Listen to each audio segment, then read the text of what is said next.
Hi hello welcome back to my YouTube channel. അപ്പോൾ ഇന്ന് ഞാൻ പുതിയൊരു വ്ളോഗുമായിട്ട് വന്നിരിക്കുകയാണ്. എൻ്റെ വീട്ടിലൊരു ചെറിയ ഫംഗ്ഷനൊക്കെ നടക്കാൻ പോവാണ്. അതിന് വേണ്ടിയിട്ടുള്ള പ്രിപ്പറേഷനും കാര്യങ്ങളും ഒക്കെയാണ് ഇവിടെ നടക്കുന്നത്. അമ്മ വെളുത്തുള്ളി പൊളിച്ചുകൊണ്ടിരിക്കുകയാണ്. പിന്നെ അച്ഛൻ നാളത്തേക്ക് വേണ്ടിയിട്ടുള്ള സാധനങ്ങളൊക്കെ വാങ്ങിക്കൊണ്ട് വന്നിട്ടുണ്ട്.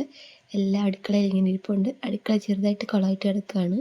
തക്കാളി ഉണ്ട്, മല്ലിയിലയുണ്ട്, പുതിനയിലയുണ്ട്, പിന്നെന്നാ ഇങ്ങോട്ട് വരുമ്പോൾ കടച്ചക്ക ഇരിപ്പുണ്ട്. കുറച്ച് പയറും ക്യാരറ്റും അരിയൊക്കെ ഉണ്ട്. ഇപ്പോഴേ നിങ്ങൾക്ക് മനസ്സിലായി കാണും എന്താണ് ഉണ്ടാക്കാൻ പോകുന്നത്. നമ്മൾ ബിരിയാണി ഉണ്ടാക്കാൻ പോവാണ്. ഞാൻ അമ്പലത്തിൽ പോയിട്ട് വന്നു. ഇനിയിപ്പോൾ ഡ്രസ്സൊക്കെ ചേഞ്ച് ചെയ്യണം. എനിക്ക് മാജിക് അറിയാവുന്നതുകൊണ്ട് ഞാൻ പെട്ടെന്ന് ഡ്രസ്സൊക്കെ ചേഞ്ച് ചെയ്തിട്ട് വന്നു. ഇനി നാളെ തലയിൽ വെക്കാനുള്ള പൂ കെട്ടണം. അതിനുള്ള പ്രിപ്പറേഷനിലാണ്.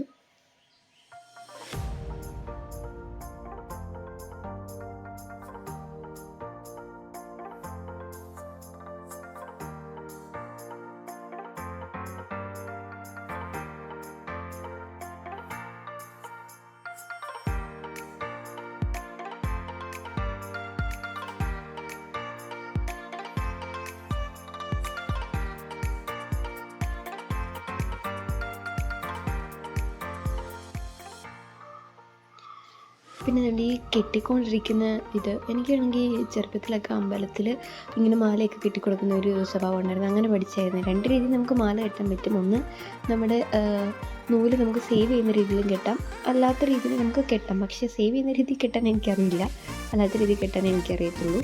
പക്ഷേ അത് നല്ലപോലെ അടുക്കി നല്ല വൃത്തിക്ക് കെട്ടിയെടുക്കും. അപ്പോൾ അത് കാരണം എന്തെങ്കിലും വീട്ടിലൊക്കെ ഫംഗ്ഷൻ ഉണ്ടെങ്കിലൊക്കെ ഞങ്ങൾ പുറത്തുനിന്ന് കെട്ടിയത് പൂ വാങ്ങിക്കുന്നത് കുറവാണ്. പൂവും ഇതുപോലെ നൂലൊക്കെ വാങ്ങിച്ചിട്ട് ഞാൻ തന്നെയാണ് കെട്ടുന്നത്. അത് ഒരു രസമാണല്ലോ, ഒരു സമയം പോക്കും കൂടിയായിരിക്കും. അങ്ങനെ കെട്ടുമ്പോൾ നമുക്കൊരു സന്തോഷം തോന്നത്തില്ലേ, സ്വന്തമായിട്ട് കെട്ടിയതൊക്കെ തലയിൽ വെക്കുമ്പോൾ. അങ്ങനെ ഇതിനു മുമ്പും എൻ്റെ വ്ളോഗിൽ ഞാൻ ഓണത്തിന് ഞങ്ങൾ പൂ വാങ്ങിച്ചിട്ട് ഞാൻ തന്നെയായിരുന്നു കെട്ടിയിട്ടൊക്കെ ഉണ്ടായിരുന്നത് കേട്ടോ.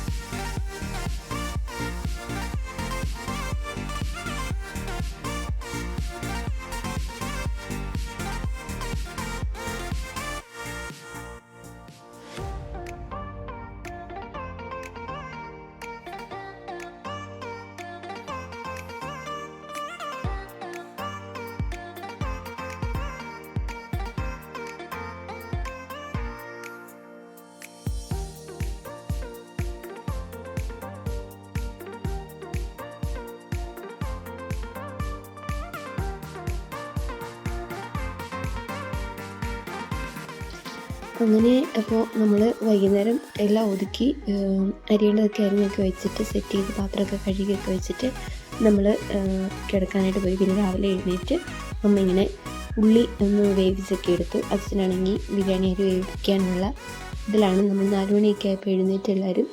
ഞാൻ പിന്നെ പുതിനയിലയും മല്ലിയിലയൊക്കെ ചെറുതായിട്ട് അരിഞ്ഞ് വെച്ചു. ഉള്ളി, വെളുത്തുള്ളിയും ഇഞ്ചിയും എല്ലാം വൃത്തിയാക്കി വെച്ചു. അമ്മ അരിക്ക് റൈസിനിടാനുള്ള പൈനാപ്പിൾ ചെത്തിക്കൊണ്ടിരിക്കുകയാണ്.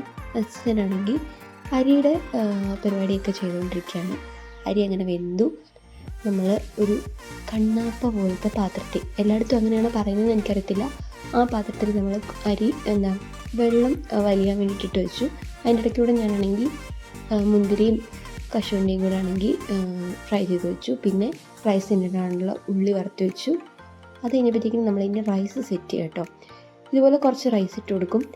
പിന്നെ അതിൻ്റെ മണ്ടയ്ക്കോട്ട് ഈ പുതിനയിലയും മല്ലിയിലയും പിന്നെ പൈനാപ്പിളും പിന്നെ കശുവണ്ടിയും മുന്തിരിയും ഈ വറുത്ത് വെച്ച ഉള്ളിയും കൂടെ ഒക്കെ ഇങ്ങനെ കുറേശ്ശെ ഇട്ട് കൊടുത്തിട്ട് സെറ്റ് ചെയ്യും കേട്ടോ. പിന്നെ വീണ്ടും അതിൻ്റെ മണ്ടയ്ക്ക് നമ്മൾ റൈസ് ഇടും. വീണ്ടും ഈ പറഞ്ഞ സാധനങ്ങളൊക്കെ ഇടും.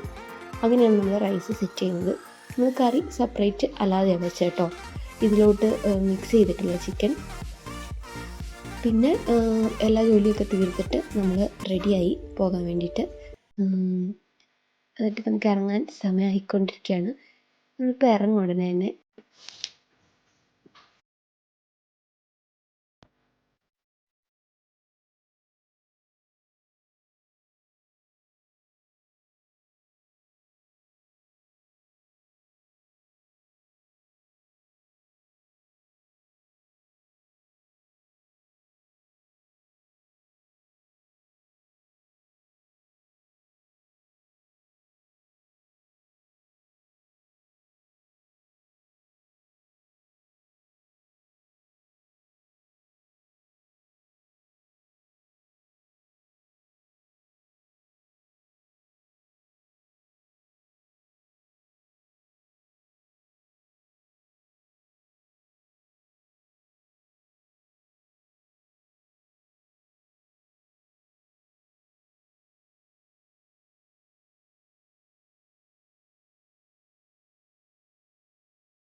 അപ്പോൾ നമ്മുടെ വീട്ടിലെ ചെറിയ രീതിയിലുള്ള ഫംഗ്ഷനും കാര്യങ്ങളൊക്കെ കഴിഞ്ഞു. ഇനി എൻ്റെ ചാനൽ നിങ്ങൾക്ക് ഇഷ്ടപ്പെടുകയാണെന്നുണ്ടെങ്കിൽ ലൈക്ക് ചെയ്യാനും ഷെയർ ചെയ്യാനും സബ്സ്ക്രൈബ് ചെയ്യാനും മറക്കരുത്.